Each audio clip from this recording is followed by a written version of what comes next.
Assalamualaikum. Masih bersama saya Sri Deva. Ketika membahas tentang pembelajaran BIPA, pasti berhubungan dengan mengajar BIPA. Mengajar BIPA bisa membuat pengajar mati kutu atau macet karena ada beberapa faktor yang dapat menyebabkan sehingga pembelajaran tersebut bisa membosankan. Nah, kali ini saya akan membahas bagaimana sih tips mengajar BIPA yang baik dan menyenangkan. Sebelumnya, saya akan memberitahukan bahwa seorang pengajar BIPA memiliki peran penting dalam keberhasilan atau kegagalan dalam pembelajaran BIPA. Dalam pembelajaran BIPA, pengajar harus memilih dan menentukan bentuk interaksi seperti apa yang akan digunakan, metode apa, dan bahan ajar serta media yang digunakan. Karena hal itu diperlukan untuk memudahkan pembelajar dalam menguasai materi yang disampaikan oleh pengajar. Nah, pengajar harus memiliki sikap dan sifat yang membuat pembelajar nyaman dan merasa santai. Pengajar juga harus memiliki tanggung jawab untuk menjadikan pembelajaran berhasil dengan baik. Dalam memulai kelas BIPA, seorang pengajar perlu memiliki pengetahuan yang memadai dan keterampilan yang harus dikuasai. Pengajar harus familiar atau bersahabat dengan pembelajar dari berbagai asalnya. Pengajar harus memiliki rasa menghormati dan menghargai budaya yang berbeda. Penguasaan akan pengetahuan lintas budaya mutlak diperlukan. Kompetensi sosial dan psikologi akan sangat membantu pengajar dalam dekat dengan pembelajar. Pengajar juga harus tahu dan peka terhadap situasi yang ada di kelas. Nah, pengajar juga harus benar-benar tahu apa yang akan diajarkannya dan mengkreasikannya dengan lingkungan pembelajar di sekitar. Selanjutnya, saya akan membahas tentang apa yang boleh dan tidak boleh dilakukan oleh pengajar BIPA. Yang pertama, yang boleh dilakukan oleh pengajar BIPA yaitu bersikap ramah dan terbuka. Selanjutnya, bersikap positif pada pembelajar. Memberikan reward atau feedback. Selanjutnya, konsisten atas apa yang diajarkan. Tepat waktu dalam hal apapun. Selanjutnya, memberi gambaran jelas apa yang akan diajarkan. Kreatif membuat media.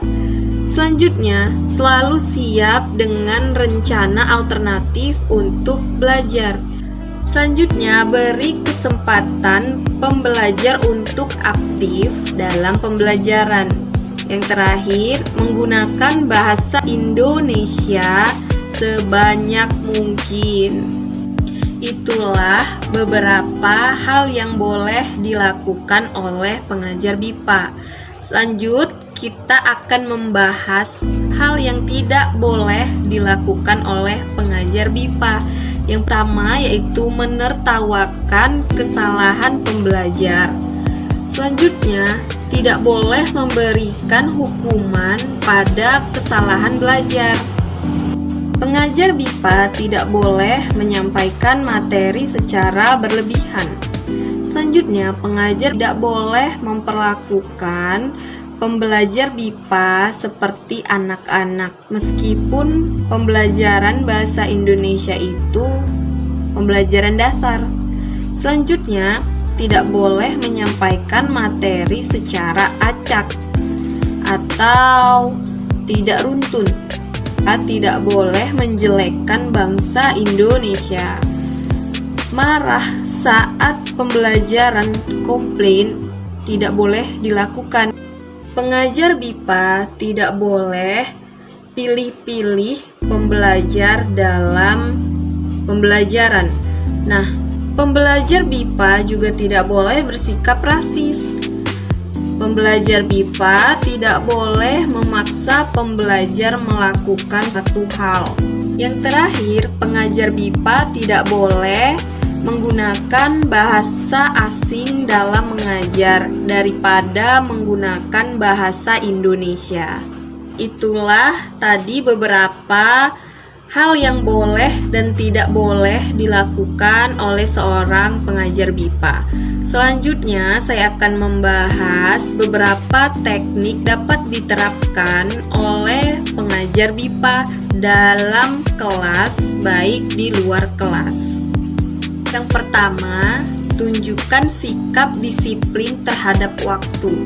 Karena Indonesia dikenal oleh orang asing dengan jam karet, maka seorang pengajar BIPA yang baik harus menunjukkan disiplin tepat waktunya dalam mengajar, baik itu dalam hal pembelajaran atau hal lainnya, sehingga dapat dicontoh. Yang kedua, tunjukkan tanggung jawab atas pekerjaan atau tugas.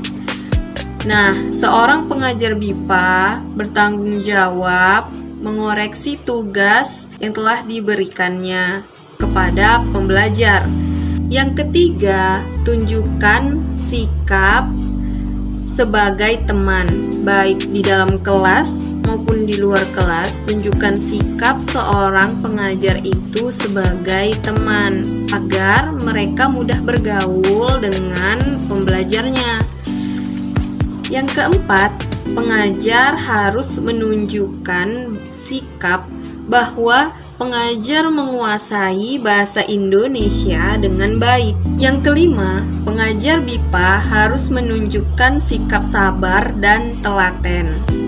Selanjutnya, pengajar BIPA harus menunjukkan sikap terbuka terhadap pembelajar. Jangan marah jika ada kritikan atau masukan dari pembelajar. Yang terakhir, yang ketujuh, tunjukkan sikap bersemangat, antusias dalam mengajar agar pembelajar juga ikut semangat dalam mengikuti pembelajaran tersebut. Nah, itulah beberapa teknik yang dapat diterapkan oleh pengajar BIPA. Baiklah, cukup sekian yang dapat saya sampaikan mengenai tips dalam mengajar BIPA. Saya akhiri dengan wassalamualaikum warahmatullahi wabarakatuh. Terima kasih. Terima kasih. Jangan lupa klik subscribe, suka, dan bagikan.